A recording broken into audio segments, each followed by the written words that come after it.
Comment tu es devenu CEO? Est-ce que tu pourrais me dire Ouais. ça? Ah là, ça va être long, hein. Moi, j'ai pas peur de l'effort. Je veux sécuriser les résultats. Beaucoup de nuits blanches, beaucoup de travail pour apprendre le métier. L'ambition, elle est de continuer à avoir une croissance hyper accélérée. Et comment on fait ça? Ce qui est quand même difficile et ce qui est quand même pas évident, c'est pourquoi un CFO ferait un bon CEO. Mais je suis partie 3 ans, je reviens, il faut rattraper le train et en même temps, il faut donner le nouveau cap. Je pense que si tu veux te donner les meilleures chances de succès, il faut être entouré et te faire accompagner des meilleurs profils. C'est-à-dire faciliter l'accès aux soins pour tous les Français partout. T'as du boulot. Ouais, mais Mais c'est c'est cool. passionnant. C'est passionnant parce que là, on est vraiment dans des sujets de santé.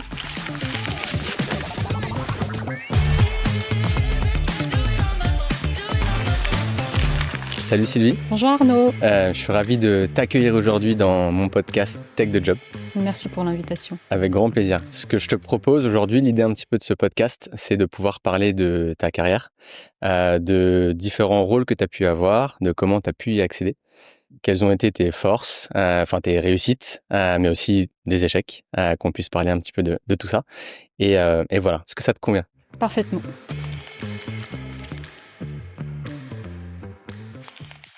Avant de commencer, Sylvie, est-ce que tu pourrais te présenter d'où tu viens, ce que tu fais aujourd'hui dans la vie, et voilà, On y va, c'est parti. je te laisse la main. Donc, je suis Sylvie Nansana, CEO de Care. J'ai rejoint Care il y a quelques mois. J'ai un parcours dans la tech. Ça fait 15 ans que j'interviens dans la tech à des postes dans la finance. J'étais CFO et c'est un retour chez Care puisque j'étais déjà chez Care en 2019. J'ai rejoint la société pour lancer la téléconsultation médicale en France. Et je suis restée un petit moment chez Care. J'ai quitté Care juste après la session à Health Hero, un groupe anglais, en 2021. Ensuite, j'ai rejoint un fonds d'investissement pendant 3 ans. Et là, je suis vraiment ravie d'être de retour de nouveau chez Care à un poste de CEO. Donc, de CFO à CEO. Une nouvelle étape pour moi, un nouveau job et de nouveaux challenges. Trop bien. On reviendra sur ce passage chez Serena un petit peu plus tard. Comment tu définis ce rôle de CEO, toi, aujourd'hui? C'est quoi un peu parce que ça veut tout et rien dire, ça peut être un Ouais. peu flou pour les gens. Comment tu définis ça? Alors, là, en tout cas, ce que je fais aujourd'hui, c'est comment je vois mon rôle, c'est de guider une équipe. Aujourd'hui, CARE, c'est 150 personnes en France.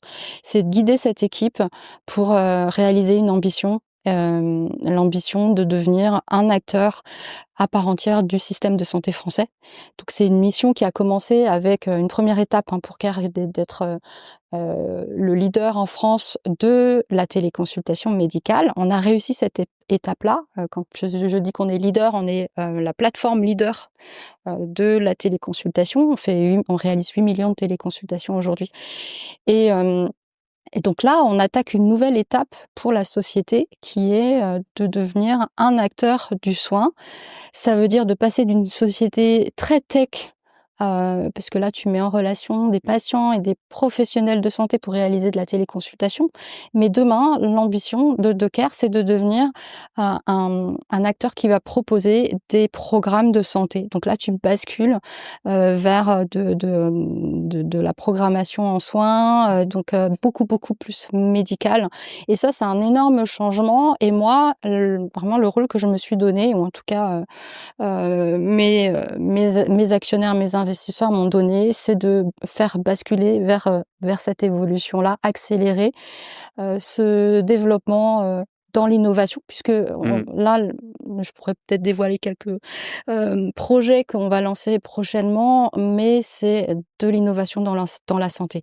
Ok. Donc le CEO, il a ce rôle d'avoir une vision, d'avoir une ambition et de guider toutes ses équipes pour atteindre des résultats Ok. vers cette vision.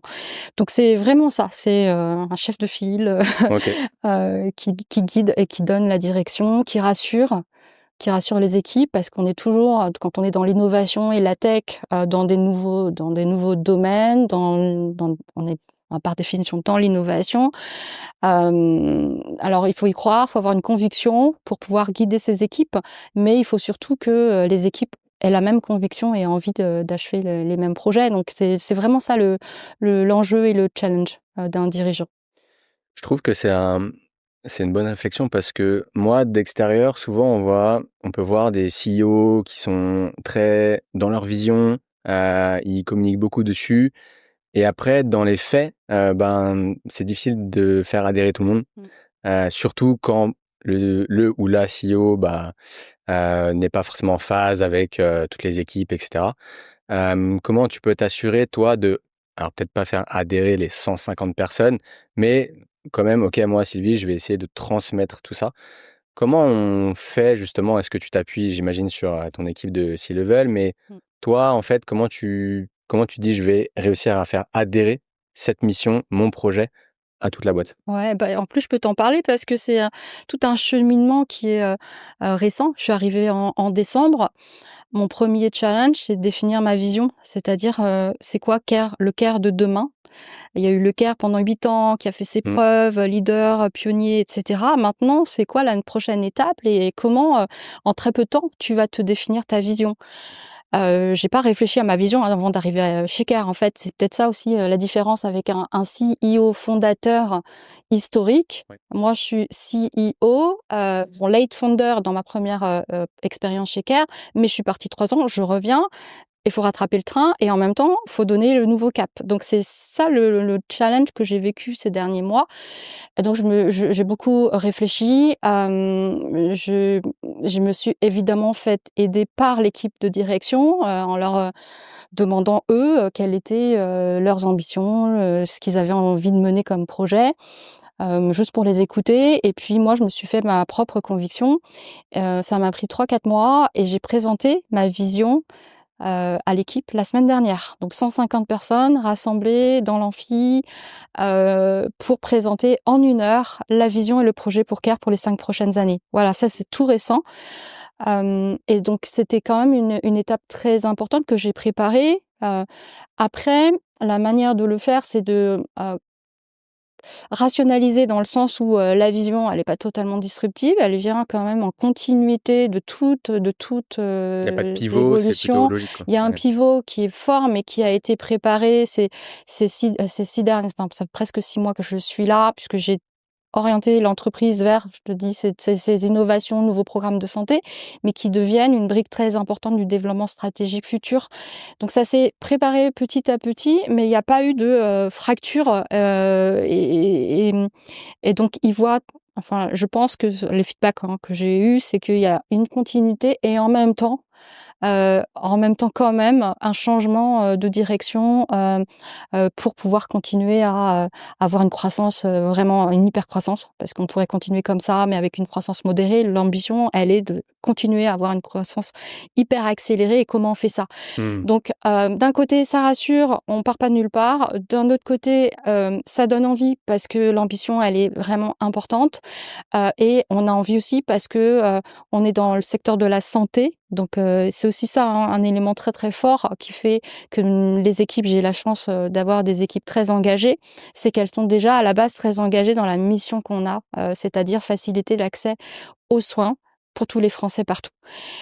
Et ça va être démultiplié avec des nouvelles offres de soins et cetera. Donc c'est, de continuer à alimenter cet engagement envers la mission, à leur apporter, de la visibilité sur, où on va être aussi dans 5 ans. Donc à la fois, de donner, des belles perspectives et une belle, ambition, et en même temps de donner de la visibilité sur, c'est quoi les objectifs qu'on se fixe pour les 5 prochaines années. Voilà où on veut être dans 5 ans, donc d'avoir vraiment un chemin et un objectif à accomplir. Donc je pense que, cette partie-là, on va voir, c'est tout récent, on est en train d'exécuter cette vision, on a déjà commencé, mais la première chose, c'est de l'expliquer, la présenter, l'expliquer, de répondre aux questions, Tu penses qu'ils ont adhéré, du coup? j'espère. Est-ce que vous avez mesuré ça avec une survey globale ou quelque chose comme ça? On n'a pas fait de survey, mais les membres du comité de direction, ensuite, ont fait le relais. C'est-à-dire que cette présentation du CEO, elle dure 1 heure. Il y a eu, une session de questions-réponses à la fin, bien sûr, mais c'est aussi le comité de direction qui prend le relais au sein des équipes pour ensuite de nouveau redérouler, en particulier ce qui les concerne, product and tech, commercial, etc., et de prendre leurs questions, et c'est une très bonne dynamique qui en ressort. Et surtout, ce qu'ils ont beaucoup apprécié, c'est une vision long terme. Ouais.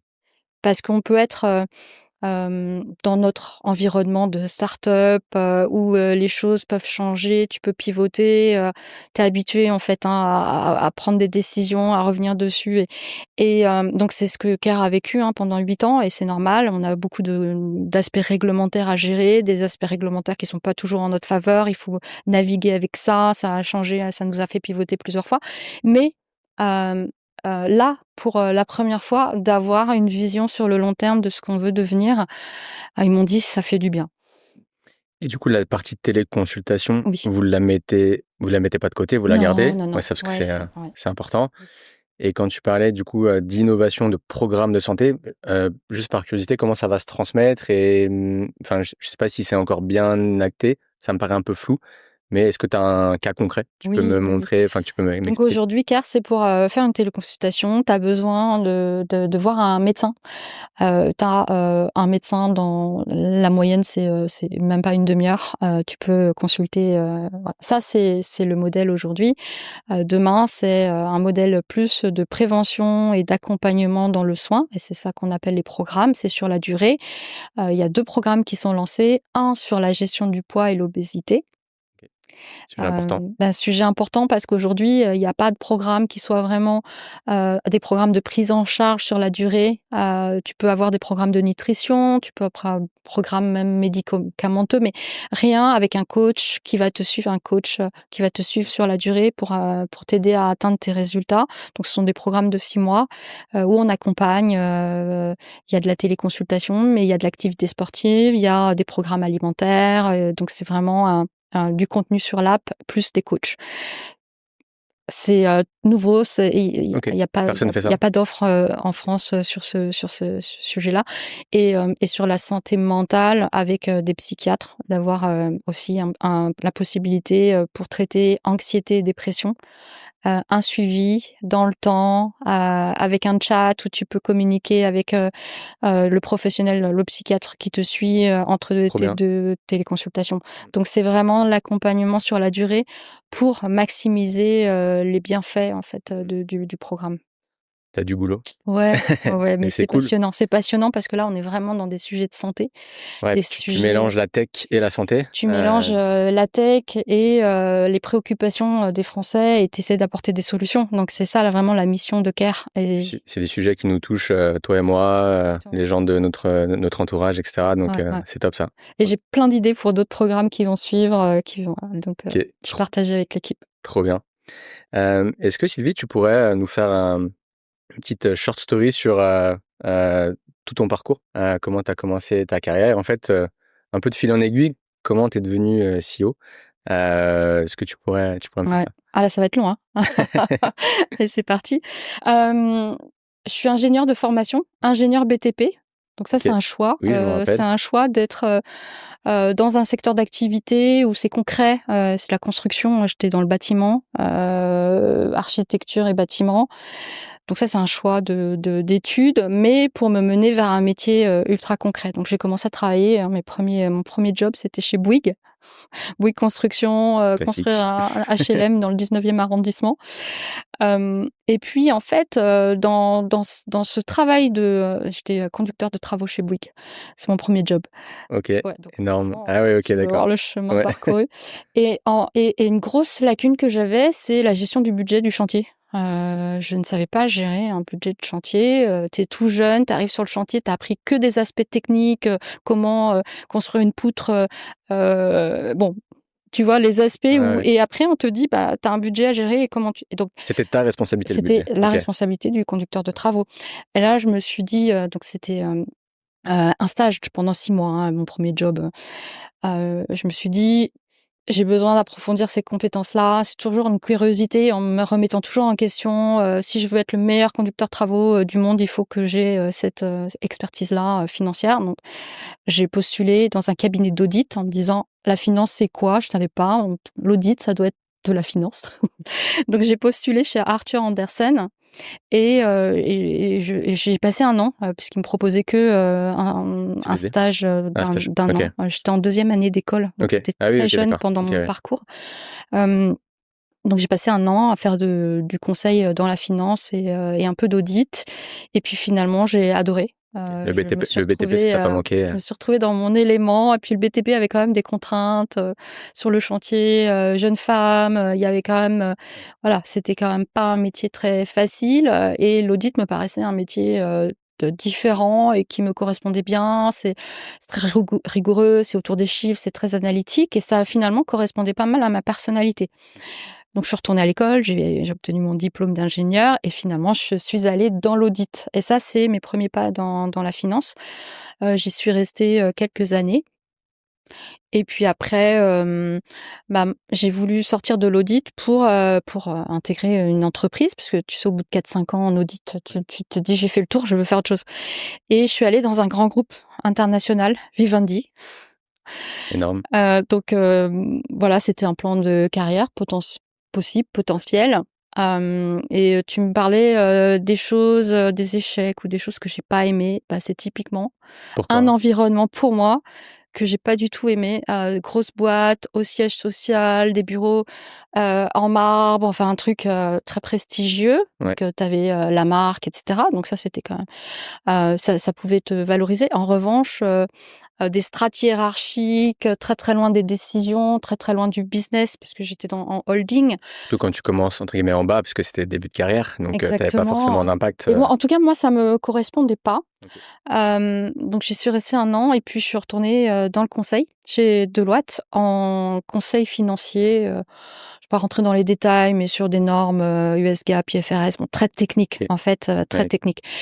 En me disant, bon, bah, finalement ça me correspond mieux, donc je suis allée faire du conseil pendant 4 ans et en fait ce conseil-là, je savais pas trop où je mettais les pieds, hein. C'était vraiment juste pour sortir d'un grand groupe qui me correspondait pas et finalement j'ai fait des missions de, mise en place d'équipes de finance dans des sociétés qui n'avaient pas, ni d'équipe, OK. ni d'outils. Donc c'est partir d'une feuille blanche et construire des équipes finance. C'était des startups du coup? Des C'était, des carve-out de grands groupes. D'accord. Tu vois, tu as Sara Lee, qui se sépare de toute son activité Europe, OK.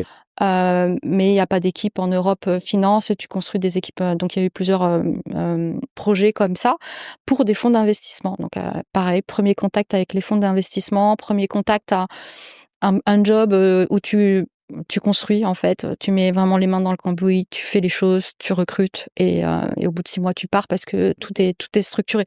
Donc ça donne une vision de la finance qui est très opérationnelle. Après avoir eu une vision très théorique, audit, grand groupe, c'est finalement assez théorique. Là, c'est, tous les autres aspects de la finance que tu as pas forcément vécu avant.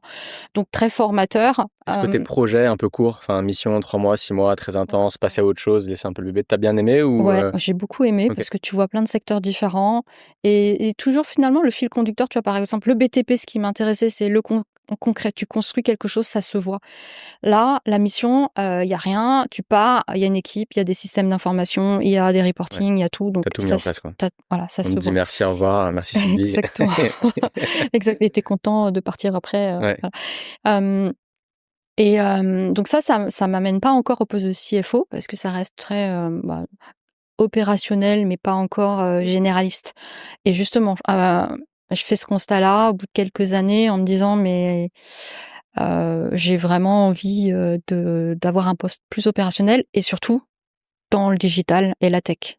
On était je sais même pas, je vais peut-être pas te dire des années, mais 2010, donc c'était il y a déjà très, très longtemps et j'ai rejoint Mythic. Voilà, première success story, tech française avec un entrepreneur, fondateur emblématique, Marc Simoncini. Voilà, pour moi, c'était, mon job de rêve, dans la société, vraiment, qui m'intéressait, Tu as dans un commencé secteur sur quel poste chez eux? Pardon? alors un poste technique, OK. responsable de la conso. OK. Je vais pas te dire Ouais. ce que c'est parce que même aujourd'hui, j'ai oublié. OK. Mais ce que je veux dire, c'est que j'ai dû faire un choix, j'ai pas choisi le poste, j'ai choisi l'entreprise et l'environnement. Pour me dire, je vais monter à l'intérieur Voilà. ou je vais faire Et je mon savais petit pas du chemin. tout ce qui allait se passer par la suite, mais ce qui s'est passé par la suite était vraiment le tremplin vers la direction financière. Et quand tu les as rejoints, Mythic, ils en étaient à quel stade? C'était déjà très connu, pas connu? C'était 15 ans. Ça faisait déjà 15 ans? Ça faisait 15 Ok, ans. d'accord. Donc bien Bien établi. Ouais. établi, une belle marque, une équipe structurée, mais justement structurée qui s'est pas réinventée. Et donc mon arrivée, c'était un peu le bulldozer. Sylvie arrive, elle questionne tout. Je venais du conseil où tu mets tout en place avec les dernières technos, les dernières équipes, les derniers process, T'as et tu prise pour arrives ça, dans du coup. une boîte Mm. qui a 15 ans, qui sait pas forcément parce qu'elle avait pas besoin, parce que la boîte se portait super bien et tout. Mais toi, tu arrives avec ton œil nouveau et puis tu as envie de changer. Et puis finalement, ça fait du bien. Tout le monde était très content. Et c'est comme ça que j'ai pu progresser et j'ai eu une promotion au bout de même pas, enfin, quelques mois, député CFO, DAF adjointe. Et c'est là où c'était le déclencheur parce que tu es DAF adjoint et puis on commence à te contacter pour des postes de DAF, Ouais. CFO. Et c'est comme ça que j'ai quitté Mythic et je suis allée chez La Fourchette en tant que CFO. Ok, directement en tant que CFO. Ouais. Ok. Voilà. Donc, premier poste de CFO, 2012. Donc déjà manager aussi, du coup. Il y avait déjà une petite équipe finance. Non, il y avait personne. Ok. Et Donc, c'est aussi ce qui avait intéressé, c'était par rapport à mon parcours où tu crées ouais. d'une feuille blanche, tu crées toute une équipe. Ben, c'est ce que j'ai fait en arrivant. C'était ce que je savais faire. Par contre, ce que je ne savais pas faire, c'était piloter piloter une boîte. Et donc j'ai appris avec le CEO Bertrand Gélance-Perger. C'est lui qui m'a vraiment formée, qui m'a aidé à monter en puissance sur des aspects de pilotage de l'activité, de la performance, reporting au board. C'était mes premiers boards à l'époque. Je présentais les résultats, la performance financière, extra-financière, enfin tous les KPI de la boîte. Donc c'était une énorme évolution pour moi en vitesse accélérée. Puisque en fait, j'ai découvert dans cet environnement-là l'environnement de société dans des fonds. Enfin voilà, il y avait deux Ouais. fonds. Deux fonds, ouais. En fait, je suis arrivée et j'ai travaillé sur la levée de fonds. Donc, il y avait un fonds, on a fait rentrer 2 autres fonds. Donc, je me retrouvais au board avec 3 fonds. Donc, c'était Au sujet, vraiment grosse très pression aussi. nouveau, grosse pression, grosse attente sur ce poste-là. Beaucoup de nuits blanches, beaucoup de travail pour apprendre le métier finalement en vitesse très accélérée. Mais j'avais la chance de travailler avec un entrepreneur fondateur passionnant dans un secteur en plein développement puisque La Fourchette c'était pas encore en 2012 ce que c'est aujourd'hui. Il y avait 150 personnes en France, un seul pays, 150 personnes.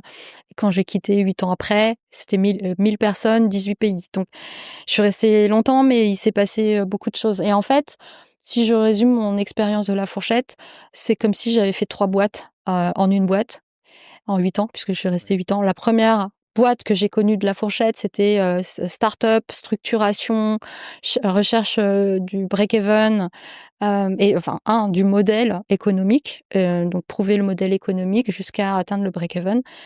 La phase 2, c'est hyper croissance, M&A, tu développes dans plein de pays, les équipes grossissent à une vitesse incroyable, tu dois construire une culture d'entreprise, tu dois mettre en place des process qui sont nouveaux pour toi parce que tu passes de 150 à 1000 d'un seul coup. Donc voilà, cet accompagnement.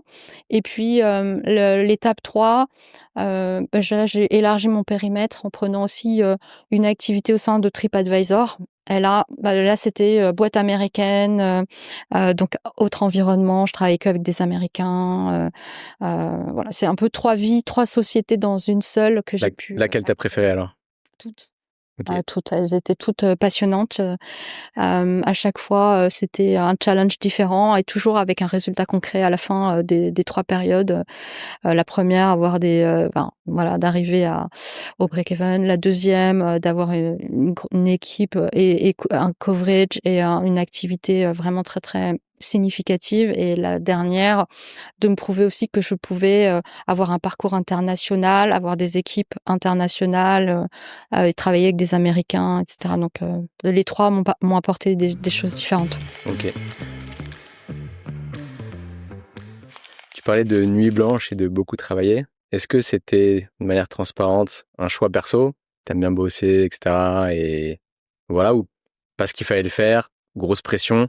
Et si tu sens que tu bosses pas suffisamment, toi, tu peux sauter, quoi. Comme... Bah, c'est exactement ça, en fait, hein. C'était vraiment, l'histoire montre que je suis quelqu'un qui bosse énormément, qui était pas du tout, ce que je pensais de moi, Ok. jusqu'à ce job de premier job de CFO. Et là, bah, c'est un peu le déclencheur, c'est de se dire, les attentes sont très élevées, les ambitions et la mienne aussi sont très élevées et comment tu fais pour y arriver? Quand t'as pas les bagages, parce que j'avais pas forcément tout, j'avais jamais été CFO avant, j'avais pas eu tout le périmètre. Parler à des investisseurs, c'est pas la même chose. Bon, donc j'avais pas les bagages et donc j'ai travaillé vraiment pour pouvoir être à la hauteur du poste. Mais ça s'est pas fait de manière douloureuse, tu vois, parce que finalement, t'as l'adrénaline, t'as les bords tous les mois qui te mettent bien sous pression. Tu vois les choses avancer, donc c'est quand même positif, tu vois? T'es pas en train de pédaler dans la semoule et il se passe rien, non, tu pédales dans la semoule, mais tu fais avancer le projet. Les résultats sont là, donc c'est satisfaisant et puis finalement, bah, ça devient une spirale. Après, c'était probablement un peu too much. C'est les premières années où j'avais un petit garçon et bah, les 4 premières années, j'avoue que j'étais pas beaucoup là, présente. Mais c'était un choix et puis c'était une nécessité aussi pour cette période-là de l'entreprise. Donc je regrette pas. À cet âge-là, tu as encore l'énergie, puis c'est aussi une manière d'apprendre aussi, finalement, c'est ça qu'on attend Hmm. de toi et ce qui m'accompagne aujourd'hui d'un dirigeant, c'est d'apporter des résultats et après peu importe, hein, tant mieux s'il y en a qui arrivent à le faire sans autant d'efforts. Moi, j'ai pas peur de l'effort et je veux sécuriser, les résultats, en fait. Je pense que faire un 9 to 6 sur un rôle comme ça, c'est compliqué. C'est compliqué. Je pense que c'est voire même impossible. Donc, je pense que ça fait partie du job aussi de savoir sortir de sa zone de confort et travailler beaucoup plus. Et tu parlais de ton petit garçon. C'était difficile à gérer, jeune maman, nuit compliquée et un rôle hyper stressant et mais aussi motivant. Comment t'as géré ça? C'est mon mari qui a géré, en fait, Ok, trop bien. puisque c'est lui Bah, qui s'occupe félicitations à lui du coup. ouais, ouais, ouais. Non, après, tu vois, ces périodes-là, elles sont quand même importantes parce que ton fils, il grandit et il a une vision, de sa maman et du travail. Donc, je suis encore en train de rectifier ça. Il a 16 ans aujourd'hui et ce qui est important aujourd'hui pour moi, c'est aujourd'hui, j'arrive à équilibrer ce temps-là que je n'avais pas, l'opportunité de faire à cette époque-là. Donc je passe beaucoup de temps avec lui. On a une activité, une passion commune qu'on fait Ok. ensemble, qui est le karaté. Ah, trop Ouais. bien. Ok. Donc on pratique ensemble, on s'entraîne, tu vois, les entraînements le samedi, on a 4 heures d'entraînement ensemble tous les 2. Donc ça permet, de bien, positionner aussi, ta vie perso, à des moments où tu peux le faire et c'est très important cet équilibre aujourd'hui pour moi. Ok. Moi, je me suis arrêté à la ceinture bleue, la troisième, je crois. Ah! J'en ai fait aussi. On se retrouvera sur un tatami un jour. Avec plaisir. Trop bien. Bah, c'est bien si vous avez une passion commune, en tout cas, c'est top. Ok, ça marche. Donc, j'avais une question aussi sur l'AF, parce que sur la Ouais, fourchette, ça ouais, a duré pas mal de temps. ouais.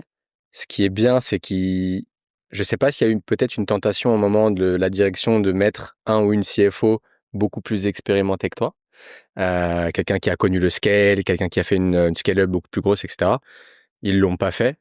Et ça, du coup, toi, tu as pu en profiter pour vraiment te développer. Mais est-ce que tu as un moment, tu as eu peur où tu t'es dit, OK, là, ça va trop vite, je sais pas faire, ou j'apprends quand même, mais j'ai un peu peur qu'ils mettent quelqu'un au-dessus de moi. Est-ce que tu t'es J'ai dit ça? jamais eu cette appréhension-là. En fait, c'était tellement rapide que tu vis, au jour le jour Ouais. et et la chance que j'avais, c'est qu'il y avait une grande confiance entre, le CEO et moi et c'est pour ça aussi, je pense qu'aujourd'hui, je peux avoir ce rôle-là, c'est qu'il m'a tellement accompagnée, soutenue, formée et ce qui fait que tu vois, aujourd'hui, j'ai le rôle que lui, il avait dans voilà, mon rôle modèle, finalement, je peux aussi aujourd'hui l'assumer. Mais, je pense qu'il y avait cette confiance, dans ma capacité à évoluer aussi. Je pense que ce qui est un de mes atouts, c'est l'adaptabilité. Tu me mets dans n'importe quel contexte, dans n'importe quel secteur d'activité, dans n'importe quelle équipe, j'ai une espèce de capacité, de survie, un instinct de survie et d'adaptation qui est lié à mon histoire, hein, et forcément ça vient de quelque part, et qui fait que je retomberai toujours sur mes pieds. Enfin, en tout cas, c'est ce que j'ai l'impression, quand je regarde mon parcours qui s'est passé, c'est que, même en changeant d'environnement, de job, je suis toujours retombée sur mes pieds et ça a plutôt bien marché jusqu'à présent. J'aime bien les sujets un peu perso. Tu me parles d'histoire et d'adaptabilité. Est-ce que tu fais référence à ta jeunesse ou là tu parles que après post, on va dire Non, je parle de ma vie, de ma jeunesse qui commence par ma jeunesse, mon arrivée en France. Ok. Je suis arrivée en France à 3 ans, donc forcément c'est un énorme changement. Tu parles pas la langue, tout de suite tu vas à l'école, tu pas d'amis, tu peux pas parler à personne, enfin c'est compliqué. Mhm. Alors je m'en souviens très peu parce que finalement ces périodes-là tu les oublies aussi, j'étais très jeune. Mais ça a forcément contribué à me forger, une personnalité, qui doit Ça s'adapter en adapté. permanence en Mm. fait, hein. Le milieu social d'où je viens, qui est pas du tout le milieu social dans lequel je suis aujourd'hui. Tu vois, mes parents, ils sont arrivés pareil en France, ils parlaient français Ouais. puisqu'ils ont fait une école française, mais ils avaient pas de job, donc ils ont pris les jobs qu'ils ont trouvés, et donc voilà, tu vois, un niveau social qui était pas du tout celui d'aujourd'hui, et où tu démarres vraiment de zéro en bas de l'échelle, et puis Ouais. donc il y a plein de choses de mon histoire qui font que j'arrive bien à m'adapter aux différentes situations, j'observe, voilà, je suis. Ouais. Ok. Est-ce que c'est c'est marrant, ça me parle un petit peu parce que alors, mes parents sont français, mais je viens d'un milieu social qui est, on va dire, normal, et du coup, je suis un peu, moi aussi aujourd'hui dans ce contexte-là. Et mes enfants, d'un côté, j'ai envie de les faire grandir dans un meilleur milieu que moi j'ai connu, mais j'aime bien aussi le milieu dans lequel j'ai grandi, qui m'a appris beaucoup de choses, la résilience, l'adaptabilité, l'ambition aussi. Est-ce que toi, tu penses un petit peu à Ah, ce double côté? ça fait totalement écho, Ok. puisque Qu'est-ce que aujourd'hui, tu fais du coup? Parce que tu as 13 ouais. ans d'avance sur mes fils. Ah, Du coup, ce que je fais, c'est que, bah, j'ai la chance d'avoir encore des parents qui vont raconter l'histoire qu'on a vécue à mon fils. Donc il a quand même, il passe beaucoup de temps avec eux. Il est toutes les vacances, il est avec mes parents. Donc il a cette double culture parce que quand je suis chez mes parents, c'est culture laotienne, etc. Donc lui, il a la chance d'avoir cette double culture. Mais en même temps, aujourd'hui, hein, les enfants nouvelle génération à Paris, dans des lycées parisiens privés, c'est quand même des enfants privilégiés. Donc ouais, la difficulté, c'est de lui permettre de garder les pieds sur terre, parce qu'il est dans un autre monde par rapport à celui dont je viens.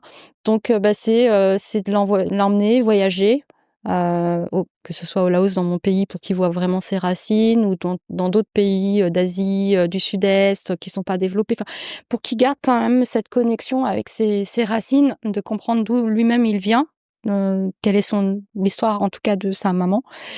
Hem et puis après c'est l'éducation, donc j'espère que, j'ai réussi en tout cas, à lui faire comprendre que, OK, il évolue dans un monde, tel qu'il est, mais c'est pas le seul monde qui existe, et il y a autre chose à côté, et donc il participe à des associations caritatives, mais de son propre chef, tu vois? Je l'ai pas forcé.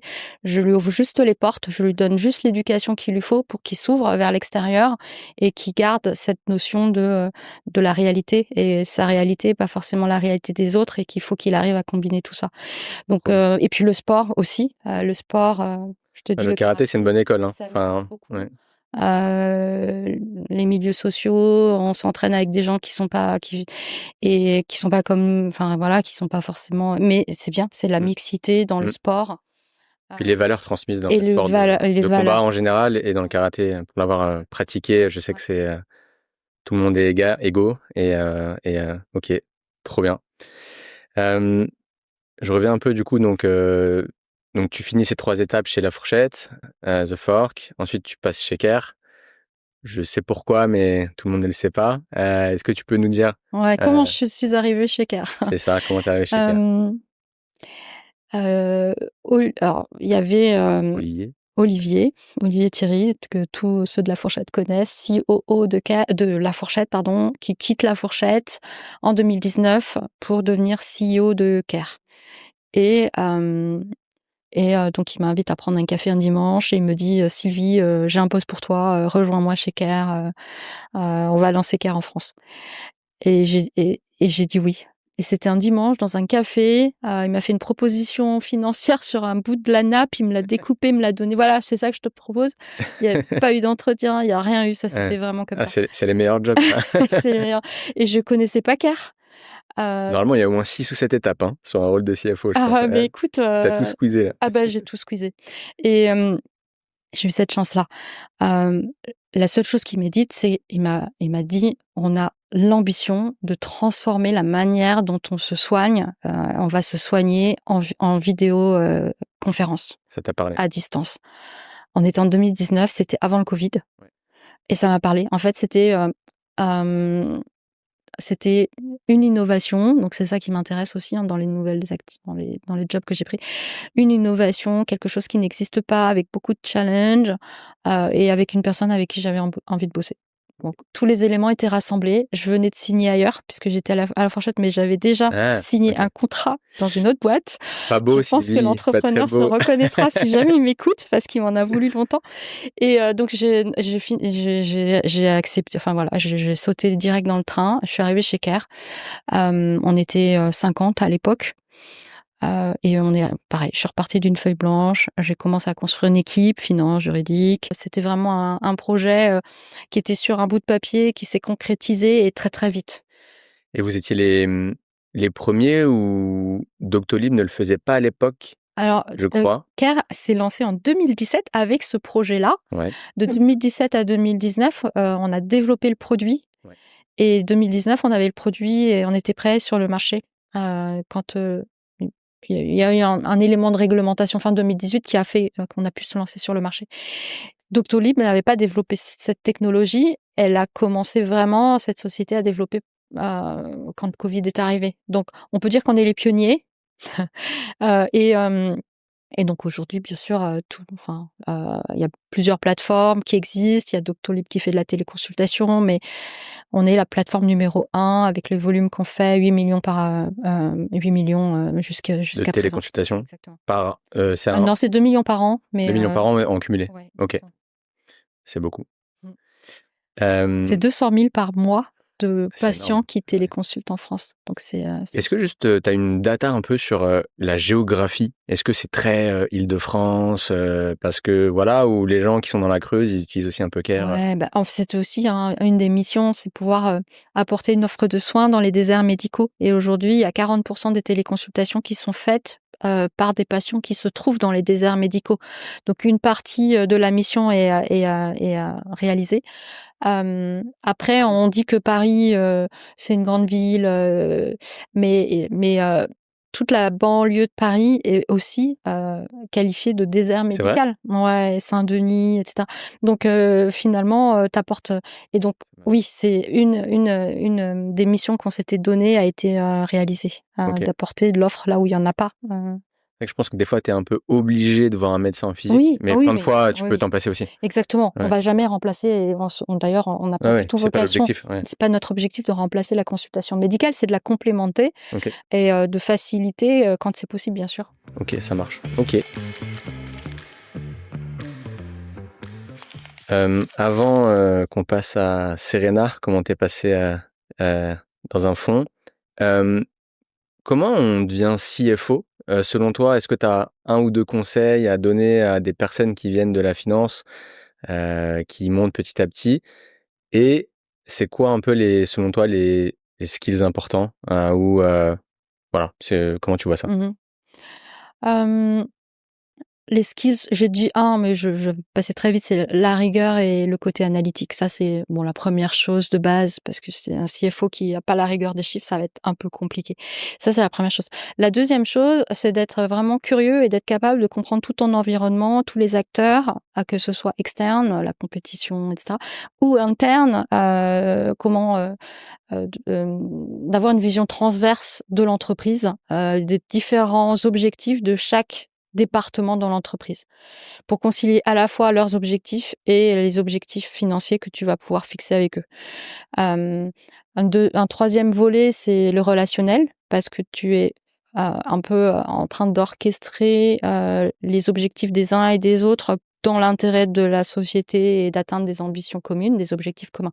Donc ça, c'est aussi un skills de pouvoir faire travailler les différents membres du comité de direction ensemble, de s'aligner sur des objectifs communs. Donc ça, c'est un des aspects, beaucoup de relationnel. Le Après, il y a plein de choses à dire, hein, mais d'avoir aussi une vision stratégique. Parce que ce que va attendre de toi, ton CEO, mais maintenant ce que moi j'attends de mon CFO, c'est vrai, C'est marrant. c'est aussi, hein, Ouais. d'accompagner. Alors moi, j'ai la vision stratégique, mais d'avoir un CFO qui va pouvoir définir quel est le plan d'action, pour pouvoir exécuter cette vision. Donc d'avoir une bonne compréhension de l'ambition stratégique et de voir quels sont les leviers que tu peux actionner pour répondre à cette ambition stratégique. Donc ça veut dire d'avoir une vision long terme, d'avoir une capacité aussi à prendre des risques. Tu vois, souvent on se dit un CFO, c'est l'inverse de la prise de risque, mais c'est totalement pour moi l'opposé. Un CFO, c'est celui qui va pousser la prise de risque, maîtriser, mesurer, bien sûr, mais pour pouvoir aller au-delà Un de exemple de risque que tu peux mettre en avant, par exemple? un risque très facile à comprendre, c'est le M&A.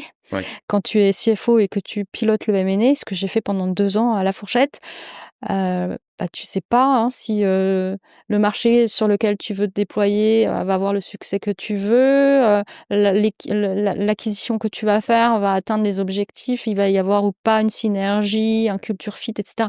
Donc Tu es c'est des responsable de prises la due deal aussi. Enfin, et c'est tu es toi responsable de qui tout, et y compris même de l'aspect humain. C'est-à-dire que dans les acquisitions réussies, c'est des acquisitions où les fondateurs des sociétés que tu acquiers vont rester parce que tu auras perçu le bon fit culturel, un alignement sur la vision, sur les ambitions, etc., que tu auras perçu au moment de la due deal. Mmh. Et si tu le sens pas, tu n'y vas pas. Il y a plein de ça, c'est arrivé, hein, parfois, où et comment je faisais, en fait, tu t'es dans un process de due deal, tu mets un dîner en plein milieu du process, un dîner avec les fondateurs, et là tu testes, tu vois. Est-ce que tu penses que ça va le faire ou pas? OK, Et il y a des fois, trop bien. non, tu sais que ça va pas le faire, et le lendemain tu dis: «On arrête la Ah due ouais? deal et Waouh! on Ah, c'est dur stoppe». pour les fondateurs. Enfin, mais bon, pour toi, tu es obligé, quoi. C'est le jeu, on leur fait pas perdre de temps non Oui, oui, plus, bah, ouais. sur un process qui va pas marcher, mais c'est vraiment, des éléments qui vont faire, que ça va marcher ou pas, et c'est des prises de risques. Donc ça, c'est un exemple de prise de risque.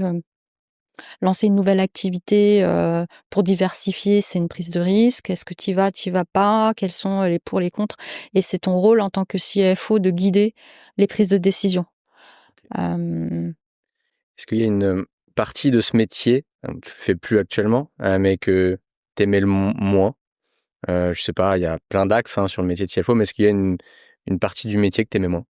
Je pense que, c'est une question difficile parce qu'il y a pas un aspect que j'aime pas Tu es exigeante dans tes recrutements, dans les équipes, finance? dans tout. Ouais, oui, oui, à l'époque dans les équipes finance, aujourd'hui, sur tous les métiers. Je pense que si tu veux te donner les meilleures chances de succès, il faut te faire entourer, enfin être entouré et te faire accompagner des meilleurs profils en termes d'expertise, en termes de seniorité, en termes d'alignement stratégique, culturel, et c'est une Humain? bonne équipe Ouais. qui va faire que l'entreprise, elle va Mmh mh. se décupler, en fait. En OK. tout cas, c'est ma conviction. Ouais. Hem OK, trop bien. Bon, alors comment t'es arrivé chez Serena? Qu'est-ce qui s'est passé? Ah oui, tu sais, Oui, tout se tout est rejoint. lié en Oui, bien fait, sûr. hein, Care, grâce à la fourchette et puis Serena, grâce à la fourchette aussi. Puisque, quand je t'ai parlé de la première levée de fonds que j'ai faite en arrivant en 2012, chez la fourchette, il y avait Otium Capital qui était actionnaire et on a fait une levée de fonds avec Serena et Partech. Ouais. Et donc j'étais, en constante relation avec Serena, Marc Fournier, partenaire qui s'occupait de la fourchette et c'est Marc qui m'a proposé, de rejoindre Serena. Donc c'est un rôle de partenaire? C'était un rôle de partenaire avec une fonction CFO et avec, aussi, dans le poste, une partie operating partner, qui est vraiment très spécifique, hein, dans l'ADN de Serena. C'est en plus d'avoir des équipes d'investissement, d'avoir des équipes d'anciens entrepreneurs ou C-level Mmh. pour accompagner les participations du portefeuille, leur faire bénéficier de ton expérience, les aider, dans certaines phases de leur développement, sur certains sujets. Et donc, c'était ça qui était intéressant par rapport à mon profil, c'est que, en fait, c'était un pari aussi pour Serena de recruter une CFO qui n'est pas une CFO de fond, donc encore un nouveau domaine à apprendre, Mmh, plein de choses, mmh. mais en même temps une CFO qui vient de l'opérationnel pour apporter un soutien à tes En interne, participations. ouais.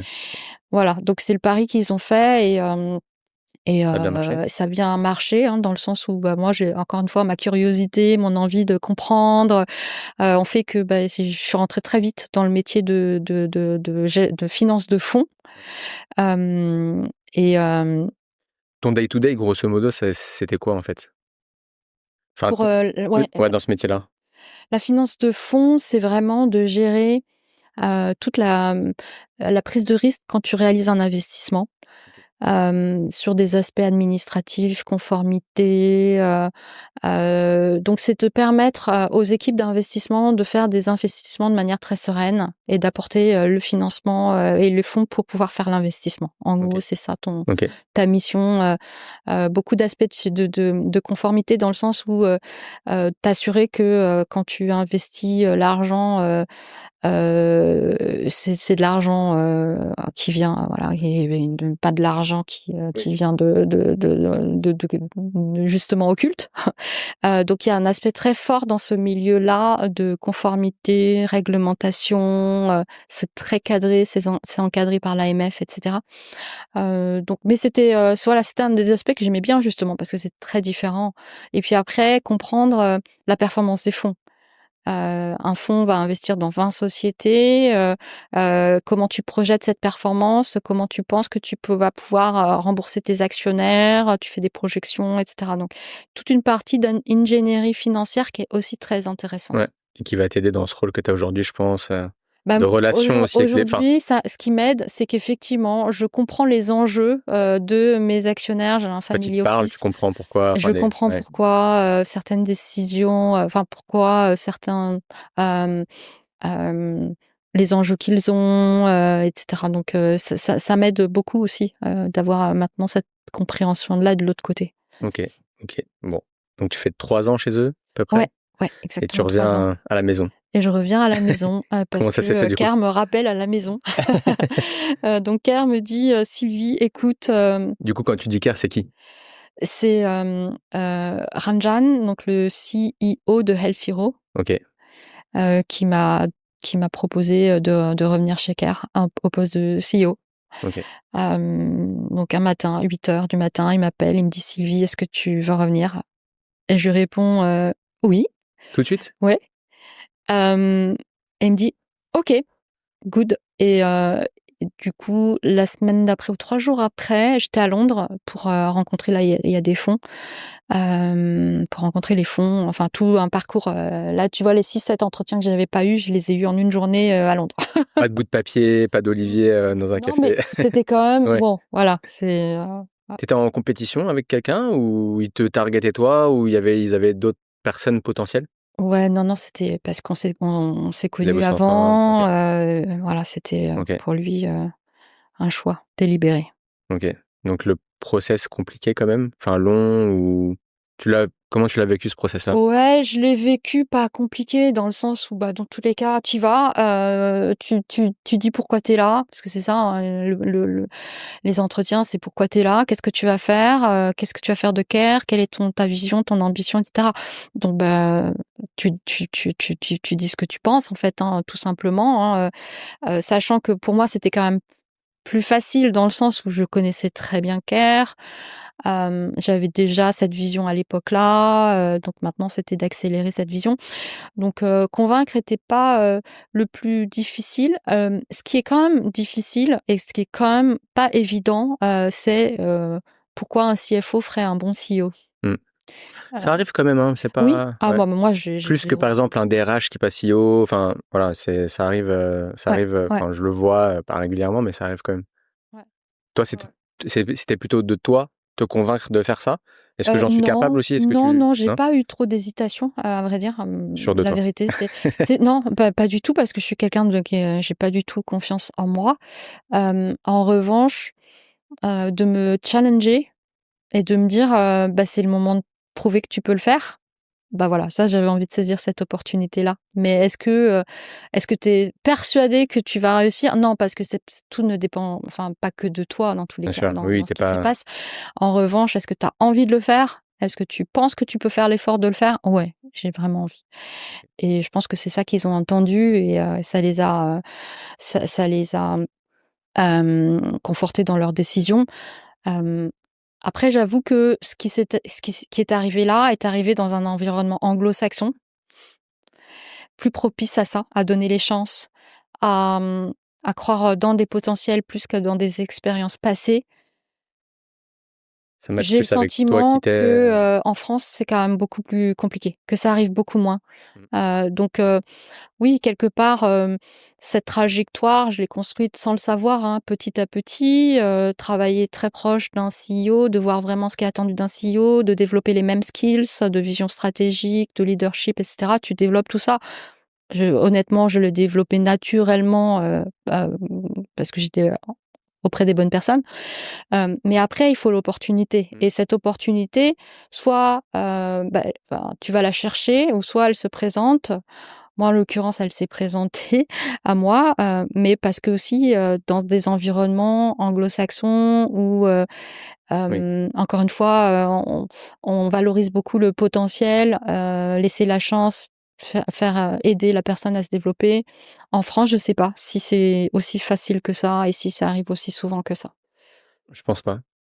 Est-ce que du coup, c'est intéressant, est-ce que du coup, tu appliques ça au recrutement de tes propres équipes? À ce côté potentiel où en fait, tu rentres un petit peu dans le moule français et comment tu fais? Enfin, est-ce que tu as un avis là-dessus? Ouais, oui, j'ai un avis très fort, hein. C'est que, moi, j'ai toujours voulu essayer de développer les carrières de mes équipes. Hem, je pense qu'il y a pas un seul directeur du contrôle de gestion que j'ai embauché qui ne soit pas CFO aujourd'hui. D'ailleurs, chez La Fourchette, il y en a plein qui ont des postes très sympas, hein. Ouais, ouais, ouais, Erwan, ouais, il y a exactement. Donc j'ai ils plus en étaient tête, ouais, même pas directeurs du contrôle de gestion à ouais, l'époque, ils étaient dans les équipes et aujourd'hui FP&A, ils ouais, sont, CFO. ouais, Tu Chris Bourdeux qui ouais, était mon ouais. directeur FP&A, Louis aussi? Louis, et Ouais, cetera. Donc ouais, tout le ouais, monde a eu des super, belles carrières. Hem et hem Et ces directeurs, en général, du FP&A, je vais les chercher, ils sont pas dans le FP&A, hein. Je te prends l'exemple, j'espère qu'il m'écoutera, Chris Bourdeux, mais il venait pas du tout du FP&A, de la start-up. Je l'ai rencontré parce que je faisais beaucoup d'acquisitions. Il était sur mes deals en tant que conseil. Un jour, je lui ai dit: «Bah, tu vas-y, viens, je t'embauche». Et donc il est arrivé comme ça. Ici chez Care, mon COO aujourd'hui, donc COO, il s'occupe des ops et du sales. C'est quelqu'un que j'ai recruté, en 2019 en finance, OK. qui a évolué et que là j'ai promu en arrivant en janvier. Donc et qui avait pas qui avait pas, 10 ans d'expérience. Mmh mh. Donc dans ce rôle-là. Donc non, non, bien sûr que et j'essaye de créer des mobilités, aussi en interne. Ouais. C'est top ça que tu laisses la chance et à des profils qui ont pas une ligne droite toute tracée, et qui, ont ce potentiel, ça c'est top. Ouais, il y a 2 choses. Il y a un d'avoir quand même le potentiel de développement et 2 d'avoir le mindset. d'avoir envie, d'avoir, Mmh. le bon fit aussi culturel, voilà, travailler quand même dans des bonnes conditions et c'est un peu le genre de profil que j'aime bien, recruter. OK, super. On arrive bientôt à la fin, Sylvie. Déjà? Ouais, déjà, j'aurais encore plein de questions, mais j'en ai peut-être une ou 2 avant de finir. Hem, Est-ce que dans ta carrière, tu t'es remise en question sur, ce rôle-là? Est-ce que je veux continuer, faire autre chose? Est-ce que tu as pas, pensé à l'entrepreneuriat, par exemple? Est-ce qu'à un moment tu t'es dit: «J'en ai marre, j'arrête, je fais autre chose»? Ou, non, t'es lancée dans ta trajectoire et tu t'arrêtes plus? Bah, c'est arrivé quand j'ai quitté, Care la première fois pour aller chez Serena.